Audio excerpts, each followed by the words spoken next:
Mes débatteurs aujourd'hui pour le débrief de l'actu dans Smart Tech, Miki Mchikli, directrice générale de Weborama, Guy Mamoumani, business angel, cofondateur du groupe Open. Allez, je précise que vous êtes aussi l'auteur de L'Apocalypse numérique n'aura pas lieu, paru aux éditions de l'Observatoire, un livre que j'ai chroniqué avec un grand plaisir.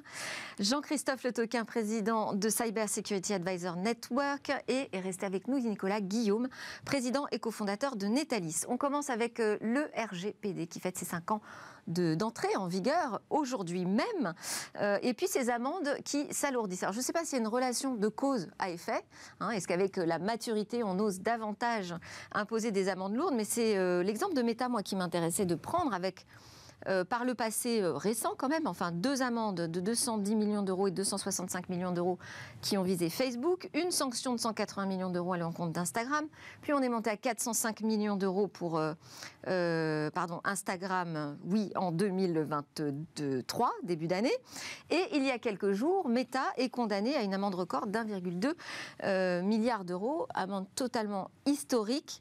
Il y a plein de choses intéressantes à raconter d'ailleurs autour de cette amende. Qui veut commencer ? Ce qui est intéressant, je ne pense pas qu'il y ait une corrélation en direct avec l'anniversaire. Ce qui est intéressant, c'est qu'il y a des lobbies qui se sont constitués, et notamment en Irlande, sur ce sujet spécifiquement. J'ai envie de dire enfin, en réalité.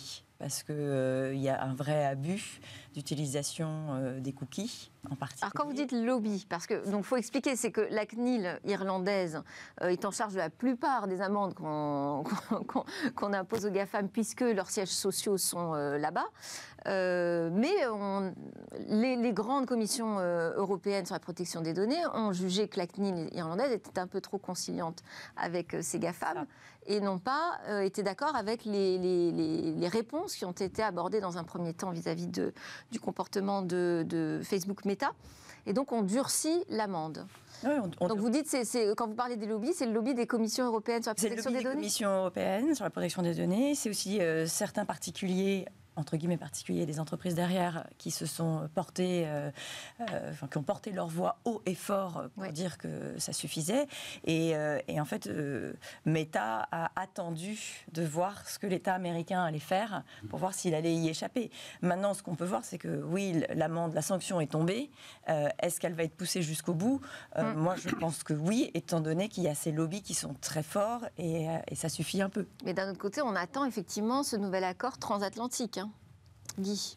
Bon, alors d'abord, je voudrais que la première bonne nouvelle, c'est que, contrairement à ce qu'on disait au début, le RGPD fait son effet, parce qu'il a été énormément critiqué, et personnellement, moi, j'ai toujours défendu cette régulation, parce que je trouve qu'on n'aura pas d'avènement de la transformation numérique s'il n'y a pas une régulation. De la même façon qu'il y a des lois et de la police dans le physique, il faut qu'il y en ait aussi dans Internet. Alors, en plus, je trouve que c'est vrai qu'il y a une sorte de corrélation qui s'est passée dans les dernières semaines, mais en fait, c'est tout à fait logique. Il y a un règlement, il y a une loi, il faut le respecter, ça n'a pas été respecté, il y a une amende, et tout ça va dans le bon sens. Donc, personnellement, je suis assez content de voir que le RGPD est en train de prendre sa vitesse de croisière, en quelque sorte. Oui, parce qu'on a l'impression quand même que ça a été un peu lent au démarrage, et que sans doute les premières entreprises qui ont été visées, c'était plutôt des petites entreprises sur le territoire européen. Oui, je pense que moi je dirais que l'évolution est, si on regarde sur un temps long, en fait, on est encore dans une enfance. Dans l'enfance de la régulation, le RGPD a 5 ans, et grosso modo, c'est un enfant de 5 ans. Je pense qu'il faut... Seulement. Non, je pense que parce que la technologie, en 5 ans, on peut construire un réseau social de 1 milliard d'utilisateurs. On ne crée pas une régulation mature en 5 ans, parce que voilà, il faut que comme dans le domaine des télécoms, il faut que les gens grandissent, comprennent l'environnement, développe, je dirais, des mécanismes d'influence et de lobby de réaction. Et là, on est dans cette phase de test. Et on voit même dans la décision du régulateur irlandais, il dit non, mais moi, c'est pas moi qui ai voulu cette régulation, on m'a forcé la main. Oui. Et il le dit noir sur blanc. Et quand on voit ça, évidemment, ça affaiblit quand même la portée de la décision. Et pour les appels à venir, forcément, ça va montrer qu'il y a de la dissension au sein des régulateurs. Mais c'est ça, de pouvoir dire on n'est pas d'accord et on prend des décisions en désaccord accord en respectant la majorité. Ça, c'est quand même très positif, même si ça affaiblit dans l'immédiat la décision. Et puis le régulateur, il faut quand même comprendre qu'on est dans un contexte, comme l'a dit Madame, on attend une décision, un accord entre les États-Unis et l'Europe. Et clairement, Facebook espérait que la décision tombe. Elle n'est pas tombée, elle ne tombera peut-être pas. Et donc voilà, il y a vraiment un jeu là d'attente et de. Alors, Jean-Christophe, vous dites que cette dissension, ces voix dissonantes, on va dire, au sein de l'Union européenne, affaiblit un peu le RGPD, mais l'attente aussi de ce nouvel accord, de ce nouveau bouclier sur la capacité, l'autorisation en fait des entreprises américaines à faire sortir les données des Européens du territoire et les traiter aux États-Unis, ça aussi, ça affaiblit le RGPD. En fait, on s'aperçoit de toutes les failles là de ce règlement. Alors c'est exactement, j'allais dire, vous avez mis le doigt sur le problème du RGPD.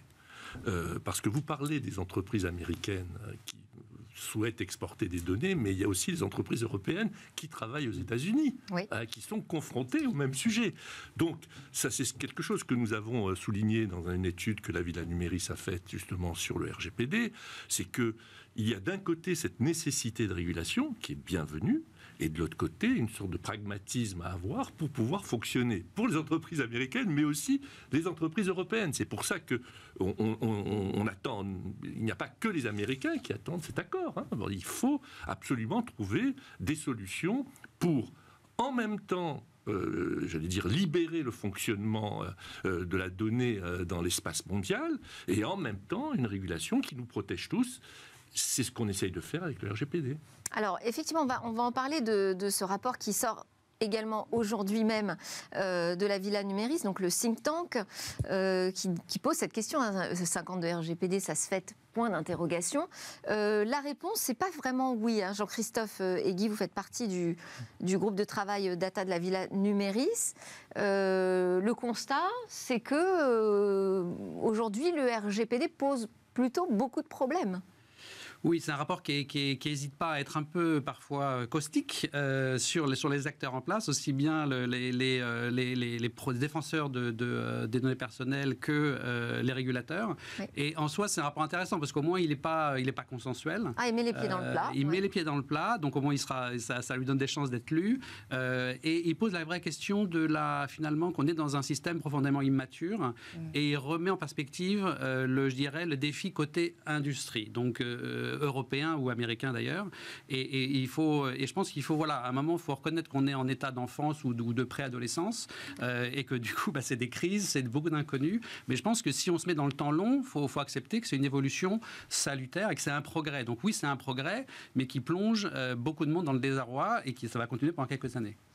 Oui, ce rapport, c'est le résultat de 6 mois d'audition de diverses origines, à la fois des entreprises, mais aussi des institutions, des organisations, des indépendants, des politiques aussi. Éric Bothorel y a participé, le député. Ce qui ressort aussi, c'est les propositions qui nous disent, justement, il faut être davantage pragmatique dans l'approche. Moi, ce que j'ai compris surtout, c'est ce règlement européen sur la protection des données pénalise les entreprises européennes de manière trop importante, que parfois les conséquences sont très graves, jusqu'à engager la fermeture de nos entreprises. Et donc, il faut trouver un moyen d'être plus conciliant, et notamment parmi les propositions, proposer d'être davantage dans les obligations de moyens que de résultats. Est-ce que vous êtes d'accord avec ça ? Oui, alors d'abord, franchement, j'ai contribué, moi, à ce rapport depuis le début, et il y a eu un effort de fait par nous tous d'avoir l'audition, j'allais dire, de toutes les tendances sur ces sujets. Oui. On n'a pas cherché du tout à l'orienter, et on a consulté vraiment un maximum de personnes qui pensaient très différemment. Et ça, c'est intéressant, c'est ça. Pour cela qu'on arrive à une sorte d'analyse un peu objective des choses. Alors, le premier point, c'est que la conclusion du rapport, c'est de dire heureusement qu'on a cette régulation. D'ailleurs, je fais une petite parenthèse, vous savez, avec ce proverbe qui dit toujours, aux États-Unis, en Amérique, on invente, en Chine, on copie, en Europe, on régule. Bon, alors en l'occurrence, c'est exactement le sujet, mais en même temps, on voit que d'abord ça a une utilité, et puis que contrairement à ce qu'on pensait, vous avez par exemple la Californie, l'Indonésie qui sont en train de faire un RGPD. Comme quoi, c'est pas si mal que ça, parce que nos préoccupations sur nos données, elles sont mondiales. Oui, mais Guy, sur le fait que la régulation s'impose déjà sur notre propre sol et que finalement, ça peut aussi nous pénaliser. C'est le cas, c'est vrai, c'est le cas, mais en même temps, il faut savoir ce qu'on veut. D'abord, premièrement, sur la protection de tous les consommateurs, et je crois que le RGPD joue son rôle là-dessus. On a quand même vu un certain nombre de scandales, comme Cambridge Analytica ou d'autres, sur l'utilisation de nos données, et objectivement, heureusement, qu'on a quelque chose aujourd'hui qui nous protège. Bon, en même temps, c'est vrai. C'est ce que nous avons constaté, c'est ce que les entreprises qui ont été consultées ont dit, c'est une lourdeur supplémentaire, comme toute régulation. Donc il va falloir trouver un équilibre, et surtout, il faut absolument que les Américains, j'allais presque dire, s'alignent d'une façon ou d'une autre pour que l'on puisse avoir des échanges, dans l'intérêt des entreprises américaines, comme je l'ai dit tout à l'heure, comme des entreprises européennes. Mais qui fait dans son pays en même temps. Oui. Donc il faut s'appliquer à soi-même ce qu'on demande aux autres de faire. Ouais. Parce que ce règlement européen a directement concerné votre industrie en particulier, du marketing, des cookies. Alors c'est un sujet à part, mais enfin d'ailleurs dans l'amende de Meta, ça en fait partie aussi. Comment est-ce que vous percevez-vous ce RGPD au bout de 5 ans et quelle est l'envie aujourd'hui que vous ressentez du côté des acteurs du marketing, du traçage publicitaire? Je pense que c'est une très bonne chose. D'assouplir davantage ce règlement ou de l'appliquer davantage à tous? Non, il faut l'appliquer. Et encore une fois, nul n'est prophète dans son pays. Il faut l'appliquer et il faut trouver des alternatives. Il y en a. Il y a plein d'alternatives. Il y a une initiative Ubique qui vient d'être lancée avec les opérateurs telco qui se regroupent pour voir comment ils pourraient créer un identifiant dans le respect du consentement.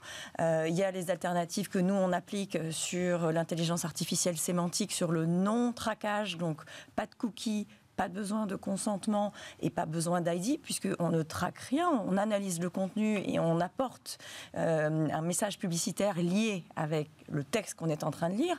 Donc a priori, nous, ce qu'on constate, c'est qu'il y a beaucoup plus de pertinence et ça offre beaucoup plus de reach. Ça évite de la répétition. Donc il faut s'adapter le message 12 fois, à ce règlement, de toute façon. Il faut s'adapter à ce règlement. Après, aussi ce que dit la Villa, c'est qu'il faut accompagner les entreprises vers ce changement. Il faut aussi qu'elles se transforment. Ouais. Et on le voit dans l'amende de Doctissimo, peut-être qu'on va en parler. Alors oui, en 2 secondes, on va en parler. Il y a un double sujet. Il n'y a pas que les GAFAM qui sont visés. Mais oui, parce qu'on en parle là en France. Il y a un double sujet. Il y a un sujet du taux de consentement, qui est 380 000 euros d'amende. Qui est un sujet du consentement qui a mis en cause, mais il y a un sujet aussi de conservation des cookies. On ne peut pas aller au-delà de 2 ans. Pourquoi on ne se l'applique pas, ça non plus? Il y a quand même quelque chose de très intéressant dans le RGPD, c'est que la responsabilité, moi je trouve que c'est positif, mais que la responsabilité justement de la donnée, ce sont les entreprises qui l'ont et qui doivent justifier. Donc c'est-à-dire que le pauvre consommateur, qui est souvent impuissant par rapport à tous ces sujets-là, a été déchargé de cette responsabilité. Et moi, je trouve que ça, c'est très bien. En même temps, ça donne en effet des contraintes supplémentaires. Si je parle du RGPD à la directrice générale d'Open, je peux vous dire que ça lui a fait beaucoup de soucis. Elle en parle quasiment à tous les COMEX. C'est des lourdeurs terribles. Et en même temps, il faut bien qu'on arrive à protéger le consommateur dans ce nouvel environnement. En tout cas, qu'il ait un choix éclairé. C'est ça l'idée. Bien sûr, oui, tout à fait. Absolument, c'est important. Allez, on passe à notre autre actualité. C'est le filtre anti-arnaque proposé par le gouvernement dans le cadre d'un projet plus vaste pour sécuriser et protéger l'espace numérique. Et déjà, on entend quelques critiques. Peut-être que vous voulez commenter ce filtre anti-arnaque et les questions que ça pose. Parce que là, on parle donc d'un filtrage. En fait, pour protéger les consommateurs, on va les alerter lorsqu'ils se connectent sur des sites frauduleux. Et ces sites frauduleux vont être repérés. Par qui, comment? On ne sait pas par qui, avec quel filtrage, avec quelle décision de justice éventuelle. Et ensuite, charge aux opérateurs, donc aux fournisseurs d'accès, de rediriger en fait les consommateurs vers une autre page qui les alertera sur le fait qu'ils ont failli se connecter à un site frauduleux. Donc ça fonctionne pas. Alors, ça fonctionne sur le principe du DNS. Absolument. qui existe déjà aujourd'hui. C'est le protocole qu'on utilise tous au quotidien sur nos smartphones, nos box. C'est ce qui permet de traduire il y a déjà du filtrage de DNS qui est opérationnel aujourd'hui. Oui, ça existe avec des décisions de justice. C'est des process qui sont extrêmement cadrés. Ouais. Et encore une fois, ça s'applique à beaucoup d'opérateurs. Je devrais le faire. Je n'ai pas mis en place ces filtrages, je dois le dire publiquement, mais parce que, non pas que l'on veut être hors la loi, c'est juste que sur des usages entreprises, il y a des besoins de passer à peu près tous les filtrages, justement. Moi, c'est vrai que j'ai interpellé le ministre Jean-Noël Barrot sur le sujet de cela, parce que dans le cadre de sa loi et également du projet de loi militaire qui est en train d'arriver, il y a un certain nombre de biais pour les opérateurs et sur ces sujets qui est tout simplement non mesuré. Il n'y a pas d'étude d'impact, en tout cas pas sérieuse et pas fait avec des experts techniques de l'Internet, c'est une évidence. Donc la difficulté, c'est quand vous avez un filtre qui arrive. J'interpelle le ministre par pur hasard sur Twitter, ça a généré de nombreuses discussions, de nombreux commentaires, et bizarrement, je n'ai pas encore eu de réponse du ministre. Vous avez échangé avec le député Botorel aussi sur ce Absolument, sujet. et également le député Laurent Croisier, qui est également impliqué sur des questions numériques, qui s'est saisi de ce sujet. Et ce que l'on voit, c'est que 24-48 heures après, il y a un incident où le raccourcisseur d'URL de Telegram est bloqué. Ouais. Et ça, c'est terrible. Alors on nous dit que c'est une erreur humaine. Bien sûr, toute erreur est sans doute humaine, et là, c'est pas l'intelligence artificielle qui a bloqué ce point-là.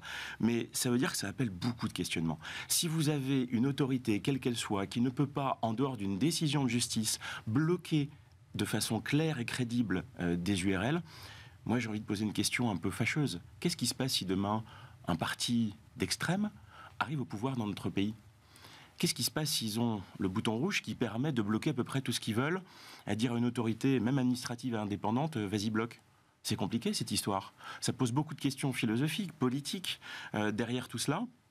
Et sans doute que ça part d'un bon constat. Hein. Je ne remets pas en question, au début, on avait plutôt les polémiques sur ça va servir à rien, parce que ça n'empêchera pas les fraudes, puisqu'il va falloir déjà qu'il y ait eu des fraudes pour pouvoir repérer ces sites. Et là, vous nous dites qu'au contraire, ça va être trop pénalisant, qu'on va vers quelque chose de dangereux. Quand il n'y a pas d'impact qui est bien mesuré, qui est bien cadré, c'est mal fait. Et là, c'est le cas. Je pense que le gouvernement part d'un très bon sentiment, en fait. Enfin, le ministre, moi, je n'ai surtout pas le critiquer. Ça part vraiment d'une très bonne idée, de protéger le consommateur. On vient de le dire avec le RGPD, on est tous là pour ça. Dans le numérique, on n'est pas des cow-boys. On a de la réglementation, on a de la régulation, et on essaie de faire le job correctement. Mais là, on a des effets de bord et des impacts qui ne sont pas mesurés sur plein de sujets. Et résultat des courses, ça ne passe pas. Et le dispositif est très mal cadré. Donc il faut l'itérer, il faut le modifier. Et c'est en ce sens que, avec, je pense, les gens de l'AFNIC qui dirigent le Point .fr, avec les fournisseurs d'accès, petits et grands, avec quelques experts techniques, si on se mettait un peu plus souvent autour de la table, en lien, pourquoi pas, avec le Conseil national du numérique, qui théoriquement est une instance qui doit être consultée à chaque fois qu'il y a une loi qui touche le numérique, je le rappelle. J'ai pas le sentiment qu'ils ont été consultés sur ce sujet. C'est bien dommage. Et je pense que là, on pourra apporter au gouvernement et à nos gouvernants beaucoup plus de réflexion technologique pour que les dispositifs qui ensuite sont introduits dans la loi deviennent beaucoup plus efficaces, fonctionnent beaucoup mieux, tout de suite, sans aucune polémique. Je ne dis pas qu'il y aura un risque zéro, mais en tout cas, que ça fasse consensus immédiatement et que ça permette d'atteindre réellement son objectif de protéger le consommateur. Allez, on enchaîne sur l'actu d'après. YouTube de plus en plus regardé sur le bon vieux téléviseur. C'est The Information qui nous dit ça. Près de la moitié du temps passé sur YouTube aux États-Unis se ferait sur la télé, dans le salon. 45%, c'était bien moins. C'était 30% en 2020. Et aujourd'hui, on parle de revenus publicitaires qui seraient l'équivalent des grandes chaînes. Oui, alors c'est normal. Enfin, là aussi, pas de surprise, non, pas tellement de surprise. Okay. Alors, on est aux États-Unis. Ça change tout quand même pour les annonceurs. Ça change tout pour les annonceurs. On est aux États-Unis. Et pour les grandes chaînes de télé. Voilà. Oui, alors pour ceux qui ont vécu aux États-Unis et qui ont essayé de regarder un programme télé, il y a 20 ans ou 25 ans, c'était juste pas possible. Parce qu'il y avait 10 minutes de pub et 5 minutes de programme. J'exagère à peine, mais c'était ça. Donc c'est juste infernal. Donc la délinéarisation de la télévision est arrivée, est rentrée dans les foyers. Et puis il y a un autre phénomène qui s'est passé en parallèle, c'est le on-demand. Donc le on-demand qui fait que je tape un contenu que je veux regarder et donc on ne m'impose pas un contenu et je me dis tiens, j'ai un programme télé, je vais peut-être m'intéresser à ça. Non, ça m'intéresse, je cherche et on m'affiche le programme télé. Donc il y a une stickiness en fait des téléspectateurs, des internautes, on ne sait plus trop comment les appeler, lié à la qualité relative du contenu que je recherche puisqu'il correspond à ma demande. Donc c'est vraiment pas étonnant. Et puis ensuite, il y a le business model que YouTube a mis derrière, qui est qu'il rémunère des créateurs de contenu. Et donc, ça crée un maillage. Donc, il y a évidemment les big productions, mais ça crée un maillage de tout petits contenus qui intéressent tout le monde sur cette on-demand, avec le poste qui reste quand même au centre des foyers. Et donc, on a en plus là YouTube qui nous dit on va tester aux États-Unis l'affichage des grandes chaînes directement aussi depuis notre plateforme. Nouveau passage obligé pour la télé finalement. Oui, mais vous avez dit tout à l'heure sur la bonne vieille télé, c'est plus du tout la même télé. C'est aujourd'hui, c'est un écran quoi, qui est un support. Ouais. Alors on a les chaînes bien sûr, mais on voit bien qu'on a tous les Netflix et autres. Pourquoi pas YouTube? Et franchement, malgré tout en termes de confort pour regarder la télé, c'est qu'à moi, Bismart, j'aime bien regarder la télé quand même. Sur le canapé, dans le salon. Sur le canapé. Mais par contre, il faut rester dans cette idée que vous avez parfaitement décrite, c'est-à-dire le voir quand on veut, au moment où on veut, voilà. Et ça, c'est intéressant de voir qu'on peut, finalement, une convergence entre la télé historique et puis la nouvelle génération. Mais pour le positionnement de ces chaînes, ces grandes chaînes traditionnelles, c'est quand même un séisme. C'est un sujet, mais regardez ce que fait Amazon sur les droits. C'est les droits du sport où ils sont engouffrés, la polémique de Roland-Garros l'année dernière avec le quart de finale. Donc ils vont tous aller sur ce sujet-là. Bon, on reste sur le thème des GAFAM avec les géants à couteau tiré sur le cloud. C'est la dernière attaque en date vient du vice-président de Google Cloud qui s'est dit très inquiet du comportement anticoncurrentiel de Microsoft qui utilise son leadership et sa base d'installation pour vendre ses produits dans le cloud. C'était dans un entretien aux Échos. Ça vous fait sourire? Ben oui. C'est le paradoxe. C'est un peu l'arroseur arrosé. Ouais. Oui, je pense que c'est le paradoxe en fait de situation qui veut ça. Quand vous avez deux géants qui se battent entre eux, déjà c'est plutôt sain pour la concurrence. Mais quand vous en avez un qui n'arrive pas à prendre assez de parts de marché aux dominants, il y a plein de questions qui se posent. Est-ce que c'est la qualité des produits? Est-ce que c'est des sujets commerciaux, économiques?